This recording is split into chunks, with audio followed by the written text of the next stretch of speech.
Okay మరి చూడండి, in this video we are discuss about the సుస్థిరాభివృద్ధి, వాటికి సంబంధించిన గోల్స్ ఏ విధంగా ఉన్నాయి, సస్టైనబుల్ డెవలప్మెంట్ ఏ విధంగా, వాటి గురించి మనం మాట్లాడుతున్నాం. ఓకే, మనం అనేది చాప్టర్ స్టార్ట్ చేస్తున్నామండి. మనము ఈ సుస్థిరాభివృద్ధి గురించి మనం మాట్లాడితే, ఒక వ్యక్తి ఏమని అన్నాడంటే ఈ సుస్థిరాభివృద్ధి గురించి, ఆ వ్యక్తి పేరే మార్క్ ట్వెయిన్. మార్క్ ట్వెయిన్ అనే వ్యక్తి ఏమన్నాడంటే, పర్యావరణాన్ని ఒక్క మానవ జాతి మాత్రమే కలుషితం చేస్తుందని ఏమని చెప్పాడంటే, మార్క్ ట్వెయిన్ అనేవాడు ఏంటంటే, ఈ పర్యావరణాన్ని ఒక్క మానవ జాతి మాత్రమే కలుషితం చేస్తుందని, జీవ ఆవరణ వ్యవస్థలో మానవ జాతి ఒక్కటే సిగ్గుపడాల్సిన జాతి లేదా సిగ్గుపడడానికి గల కారణం కలిగిందన్నాడు. అంటే ఇతను ఏమంటాడంటే, మార్క్ ట్వెయిన్ అనేవాడు ఇండైరెక్ట్గా పీపుల్స్ అనేది తిడుతున్నాడు. ఎలా అంటే, ఈ మార్క్ ట్వెయిన్ అనేవాడు ఏమని చెప్పాడంటే, పర్యావరణాన్ని ఒక మానవ జాతి మాత్రమే కలుషితం చేస్తుందని, జీవ ఆవరణ వ్యవస్థలో మానవ జాతి ఒక్కటే సిగ్గుపడవలసిన జాతి లేదా సిగ్గుపడడానికి కారణం కలిగి ఉందని చెప్పాడు. తర్వాత మహాత్మా గాంధీ ఏం చెప్పాడంటే, భూగోళంపై లభించే వనరులు భూగోళంపై లభించే వనరులు జీవకోటి అవసరాలు తీర్చడానికి సరిపోతాయి, కానీ ఏ ఒక్కరి దోపిడికి సరిపోవని పేర్కొన్నాడు. ఓకే, ఏమని చెప్పండి మహాత్మా గాంధీజీ, భూగోళంపై ఉన్న లభించే వనరులు అనేవి ఈ జీవకోటి అవసరాలు తీర్చడానికి సరిపోతున్నాయి, అయితే కానీ ఏ ఒక్కరి దోపిడికి సరిపోవని పేర్కొన్నాడు. ఎవరంటే మహాత్మా గాంధీ. అంతే అండి. అంటే ఏంటంటే, ఇప్పుడు భూగోళంపై ఉన్న వనరులు ఏంటంటే మనకు జీవకోటికి అవసరాలు అనేది వస్తుంది, అయితే కానీ ఏ ఒక్కరి దోపిడికి అనేది అసలు సరిపోవు. అంటే ఒక్కడేం చేయాలంటే పర్యావరణం ఒకటి నాశనం చేయాలనుకుంటాడు, అలా భావిస్తే వానికి ఒక్కడికే సరిపోతుంది, మిగతా వాళ్ళకి సరిపోదు. ఆ విధంగా అంటే ఈ మహాత్మా గాంధీజీ ఏమన్నాడు, భూగోళంపై లభించే వనరులు జీవకోటి అవసరాలు తీర్చడానికి సరిపోతాయి, కానీ ఏ ఒక్కరి దోపిడికి సరిపోవు అని చెప్పడం జరిగింది. ఓకే, యాక్చువల్గా ఈ పర్యావరణం అనేది ఎలా రక్షించాలి చెప్పేదే మనకు సుస్థిరాభివృద్ధి. అయితే మానవుని దైనందిన కార్యకలాపాల ద్వారా విడుదలయ్యే ఘన ద్రవ వాయు వ్యర్థాలు జీవవరణం సమతుల్యానికి హాని కలిగించడాన్ని పర్యావరణ క్షీణత అని అంటాం. మన పర్యావరణ క్షీణత అంటే ఆ విధంగా డెఫినేషన్ అనుకుంటామండి. అయితే మనము తర్వాత డిస్కస్ చేస్తే, ఒక వ్యక్తి ఏమని చెప్పిండంటే, కుజినెట్స్ అంటే పూర్తి పేరు ఏంటంటే సైమన్ కుజినెట్. ఈ సైమన్ కుజినెట్స్ అనే వ్యక్తి ఏమని చెప్పాడంటే, ఇతను అనేవాడు ఒక గ్రాఫ్ను అనేది ఇండికేట్ చేశాడు, ఒక గ్రాఫ్ను అనేది ఇంట్రడ్యూస్ చేశాడు. ఆ గ్రాఫ్లో మనం ఏంటంటే ఎక్స్ యాక్సిస్ ఏం తీసుకున్నాడంటే తలసరి ఆదాయం, ఇది పర్ క్యాపిటల్ ఇన్కమ్ అనేది తీసుకున్నాడు, పీసీ. తర్వాత వై యాక్సిస్లో ఏంటంటే పర్యావరణ క్షయం అంటే పొల్యూషన్ ఏ విధంగా అనేది. ఇతను ఏమని చెప్పాడంటే, ఈ సైమన్ కుజినెట్స్ అనేవాడు ఇన్వర్టెడ్ యూ షేప్డ్ గ్రాఫ్ ద్వారా ఏం చేశాడంటే తలసరి ఆదాయము మరియు ఈ పర్యావరణ క్షయం మధ్య సంబంధాన్ని తెలిపాడు. అంటే తలసరి ఆదాయానికి పర్యావరణ పరిరక్షణకు గల సంబంధించిన గ్రాఫ్ను ఎవరు తెలిపారంటే సైమన్ కుజినెట్స్. అంటే దీంట్లో గుర్తుపెట్టుకునే విషయం ఏంటంటే, ఇక్కడ సైమన్ కుజినెట్స్ అనేవాడు ఇన్వర్టెడ్ యూ షేప్డ్ అనే ఒక గ్రాఫ్ నన్ను ఇండికేట్ చేశాడు. ఇది దేని సంబంధం తెలుపుతుంది కూడా మనకి ఎగ్జామ్ పాయింట్ ఇంపార్టెంట్.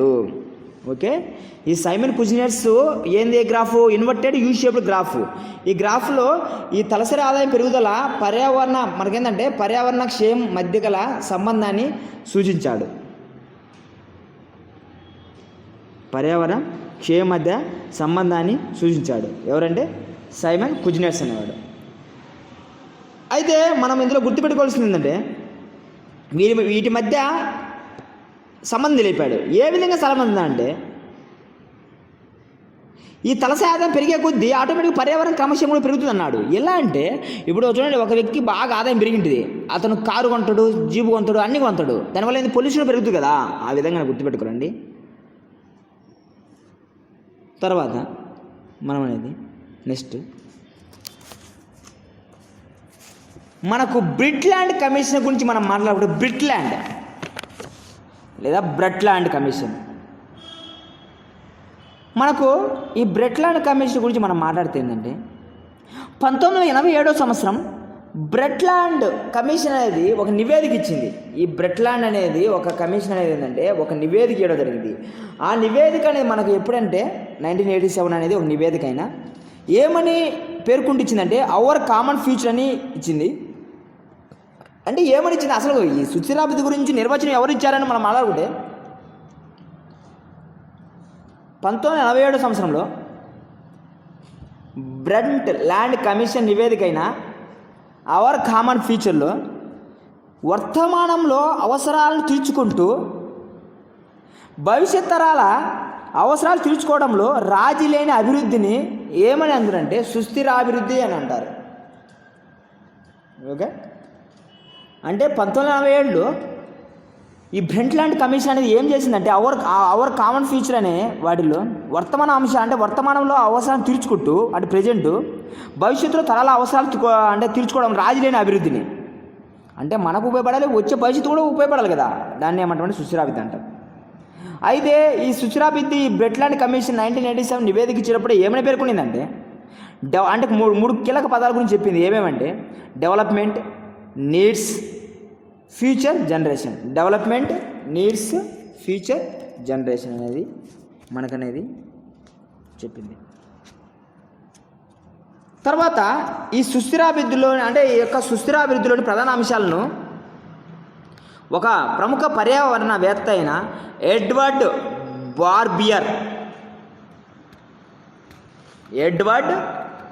బార్బియర్ అనే వ్యక్తి ఏం చేశాడంటే ఈ ఎడ్వర్డ్ బార్బియర్ అనే వ్యక్తి 3 అంశాల మధ్య ఉన్న లక్ష్యాలను చెప్పాడు. అంటే ఏం చెప్పాడంటే ఈ ప్రముఖ పర్యావరణవేత్త ఎవరంటే ఎడ్వర్డ్ బార్బియర్ ఏం చెప్పాడంటే 3 అంశాలు చెప్పాడు. ఆర్థిక అంశము, సామాజిక పరిమితి మరియు పర్యావరణ అంశాలు. అంటే సుస్థిరాభివృద్ధిలోని ప్రధాన అంశాలను ఆర్థిక అంశము, సామాజిక పరిమితి మరియు పర్యావరణ అంశాలను ఎవరు అనేది చెప్పారంటే ఎడ్వర్డ్ బార్బియర్ అనేవాడు చెప్పాడు. ఓకే, అయితే సుస్థిరాభివృద్ధి వాటి ఆవశ్యకత మీద వచ్చిన గ్రంథాల గురించి మనం మాట్లాడుకుంటే గ్రంథాల గురించి మనం అనేది మాట్లాడుకుంటే ఏ విధంగా అనేది గ్రంథాల గురించి కొంతమంది ఏ గ్రంథాలు ఎవరు రచించారు అని మనం మాట్లాడుకుంటే రాచెల్ కార్సన్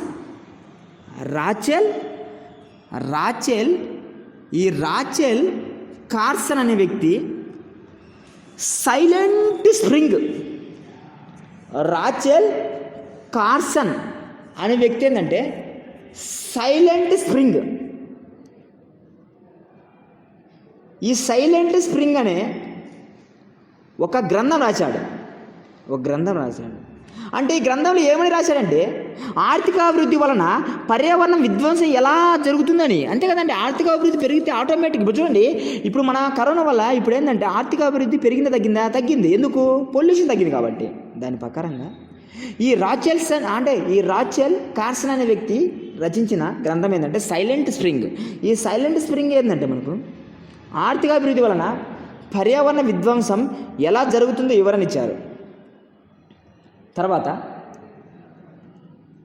మిడోస్ అనే వ్యక్తి ద లిమిట్స్ టు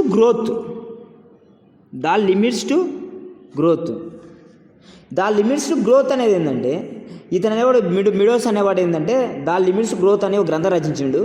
అంటే ఏంటంటే పొల్యూషన్ ప్రకారంగా అభివృద్ధి చర్యల వలన కొన్ని అభివృద్ధి చర్యలు చెప్పడం వలన పొల్యూషన్ ఎలా తగ్గించాలో దాని గురించి పేర్కొన్నాడు. ఏంటంటే లిమిట్గా వాడుకోవాలి దాని గురించి చెప్పాడు. ఎవరంటే Meadows the limits to growth.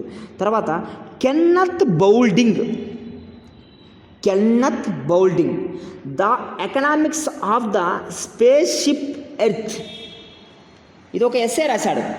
ఏమని రాశాడంటే ఎస్సేలో ఈ మనకు సుస్థిరాభివృద్ధి డెవలప్ చేయాలంటే ఎలాంటి చర్యలు తీసుకోవాలి అని మొత్తం రాశాడు. అంటే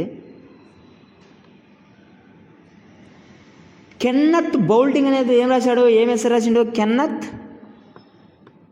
కెన్నత్ బౌల్డింగ్ అనేవాడు ఏం రాశాడంటే the economics of the spaceship Earth. The economics of the spaceship Earth. ఎవరంటే కెన్నత్ బౌల్డింగ్.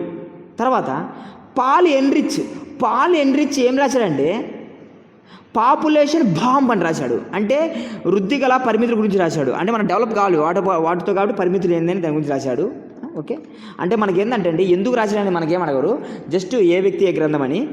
పాల్ ఎన్రిచ్ అయితే ఏంటంటే పాపులేషన్ బాంబు, సైలెంట్ స్ప్రింగ్ అయితే Rachel Carson, the limits to growth అంటే Meadows, the economics of the spaceship Earth అంటే Kenneth Boulding, population bomb ఏంటంటే Paul Ehrlich. మరియు ఏంటంటే 9 నియమాలు రాశారు ఒక వ్యక్తి. అంటే సుస్థిరాభివృద్ధికి సంబంధించిన ఒక వ్యక్తి 9 నియమాలు రాసిండు. ఆ 9 నియమాలు అవసరం లేదండి, జస్ట్ ఒక వ్యక్తి 9 నియమాలు రాసిండు. ఏంటంటే ఏం రచించాడంటే అతను మేకింగ్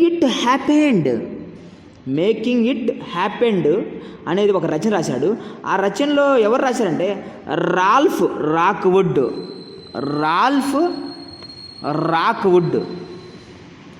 ఈ రాల్ఫ్ రాక్వుడ్ అనే వ్యక్తి ఏంటంటే మేకింగ్ ఇట్ హ్యాపెండ్ అనే ఒక రచన రచించారు. అంటే రాల్ఫ్ రాక్వుడ్ 9 నియమాలు. రాల్ఫ్ రాక్వుడ్ అనే 9 నియమాలుగా ఈ విధంగా అనేది ఇవ్వడం జరిగింది. అయితే మనను ఏం మాట్లాడుకున్నాంటే సుస్థిరాభివృద్ధిని పెంపొందించే అంశాల గురించి మనం మాట్లాడుతుందంటే అంటే ఏంటంటే పొల్యూషన్ తగ్గించి మనకు సుస్థిరాభివృద్ధి ఎలా డెవలప్ చేయాలో వాటి గురించి మనం అనేది మాట్లాడుకుంటే ఇక్కడ అనేది జాతీయ ఆదాయ మదింపులో పర్యావరణానికి ప్రాధాన్యత ఎక్కువ ఇవ్వాలి. అంటే జాతీయ ఆదాయం సంబంధించిన వాటిలో ఏంటంటే పర్యావరణానికి ఎక్కువ ప్రియారిటీ ఇవ్వాలి, ఫస్ట్ వన్. తర్వాత ప్రభుత్వ పథకాలు విధాన రూపకల్పనలో సుస్థిరాభివృద్ధికి ప్రాధాన్యత ఇవ్వాలి. అంటే కదండి, ఇప్పుడు ఒక ప్రభుత్వ పథకం చేపడతాను అనుకోండి, దాంతో పొల్యూషన్ కూడా తక్కువ రాకుండా ఆ పొల్యూషన్ కూడా కేటగిరీ తీసుకోవాలి. ఫస్ట్ ఏంటంటే జాతీయ ఆదాయ మదింపులో పర్యావరణ ప్రాధాన్యత ఇవ్వాలి. తర్వాత ప్రభుత్వ పథకాలు విధాన రూపకల్పనలో సుస్థిరాభివృద్ధికి ప్రాధాన్యత ఇవ్వాలి. తర్వాత పునర్వినియోగ ఇంధన వనరులైన వాయు, సౌర విద్యుత్తు, బయోగ్యాస్ వంటి ఉత్పత్తి వినియోగాన్ని పెంచాలి. అంటే ఏంటంటే పునరుత్పత్తి, ఇప్పుడు విండ్ ఎనర్జీ, ఇప్పుడు మనకు సోలార్ ఎనర్జీ ఇవన్నీ ఏంటంటే మనం పునరుత్పత్తి జరుపుకోవచ్చు. దానివల్ల పొల్యూషన్ ఏం లేదు కదా, వాటిని ఎక్కువగా ఉత్పత్తి చేసుకోవాలి. మనం ప్లాస్టిక్ నిషేధించాలి. 4th వన్ ఏంటంటే ప్లాస్టిక్ నిషేధించాలి.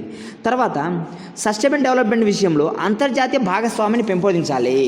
అంటే అన్ని దేశాలతో కలిసి మనం అనేది డెవలప్ చేసుకోవాలి. తర్వాత సస్టైనబుల్ డెవలప్మెంట్ పెంపుదలలో పనిచేయు స్వచ్ఛంద సంస్థలకు మరియు నాన్ గవర్నమెంటల్ ఆర్గనైజేషన్కు ప్రాధాన్యత మరియు ప్రోత్సాహాలు ఇవ్వాలి. అంటే ఇప్పుడు సస్టైనబుల్ అంటే ఏంటంటే ఒకటి చెప్తాను, మీరు పొల్యూషన్ తక్కువ చేసిన అనుకోండి, మీకు డబ్బులు ఇంత అనేది అమౌంట్ అనేది మేము ట్రాన్స్ఫర్ చేస్తాం అనుకోండి, కొన్ని ప్రోత్సాహాలు, కొన్ని గిఫ్ట్లు ఆ విధంగా ఇచ్చినప్పుడు వాళ్ళు పొల్యూషన్ అనేది తక్కువ అనేది ప్రొడ్యూస్ చేస్తారు కదా. మరియు 4Rను అమలు చేయాలి. 7வது ఏంటంటే 4Rను, అంటే 4R అంటే 6 సింబల్ను అమలు చేయాలి. R అంటే ఏంటంటే 4R అంటే 4 Rలు, అంటే R.